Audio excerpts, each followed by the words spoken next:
You debuted in WCW TV in September of '97, so maybe this is the year before, or 6 months.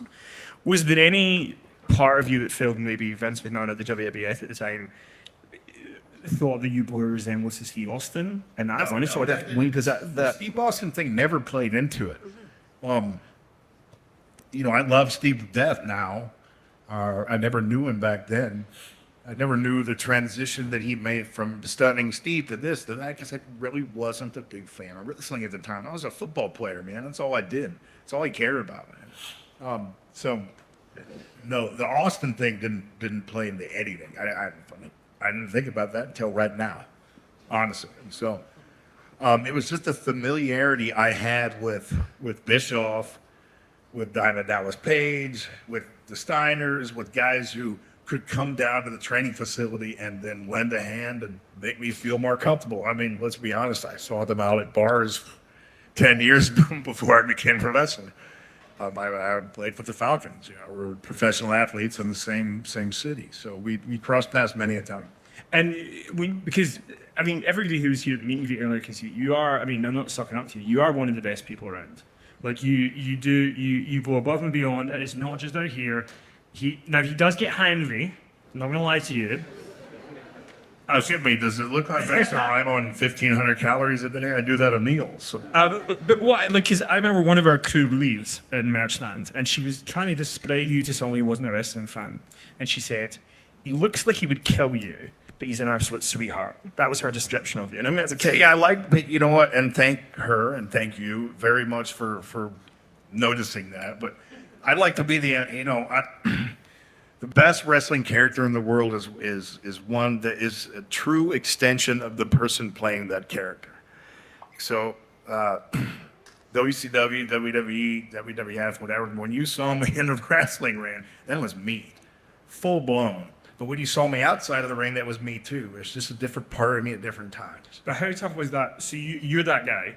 You've been that guy, and then you go into WCW, and this is not as knocking anybody, all the politics they put buried a long time ago of the stuff, but WCW is heavily political, no matter who you talk to, it was, depending on what side. Absolutely. So how do you go in, a genuine person who has the kind of if I work hard, I'm going to get results ethic, and you happen to be around people who have creative control on their contracts, or could turn up the day you're going to win a title and say, "No, I feel like it today." How do you navigate that and try and, you were uber successful with it. How do you manage to navigate that? First and foremost, I like to say I was in the right place at the right time.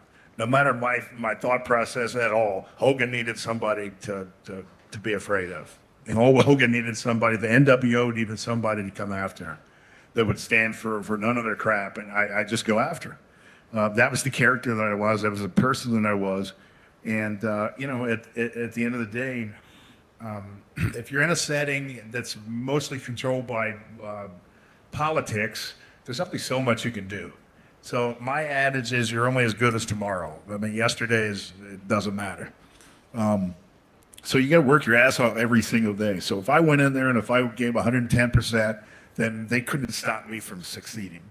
I never played into the politics. I just came. I went there, I did my work, and I left.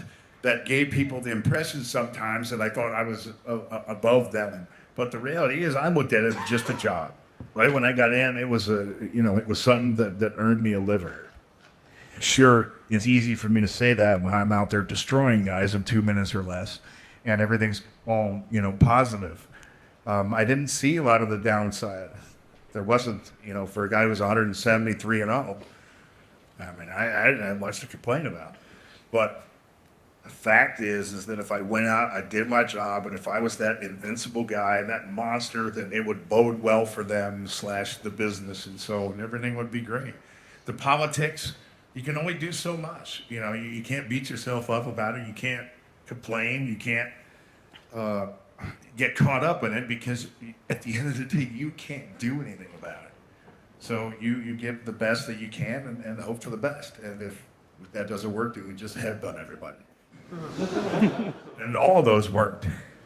And again, being new into wrestling, to figure out that if you speak to most wrestling fans, whether right or wrong, they're going to point to Starrcade '97 as the point where Sting shouldn't have just won the title, and it shouldn't have been this big, overly convoluted thing, or whatever.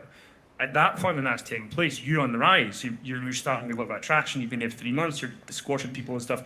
Can you see what people are frustrated about, or you just kind of go, this is what people... I didn't care. I mean, I did care. You always care about what people think about, but I couldn't do anything about it. I mean, are you looking at that and going, okay, so on my rise, and you're not watching it? No, not at all, because everybody is different. The situation could be different when it's my time. And I just waited for my time. And like I said, it's easy to say it was all great because I was killing anybody. Everything was awesome for me. You know, it's hard for me to complain because the times were for Goldberg during, you know, that part of the wrestling history was very good. So it was a great time, competitive time in the business. And it's a time that I've sorely missed because you need competition for both products to be the best that they can be.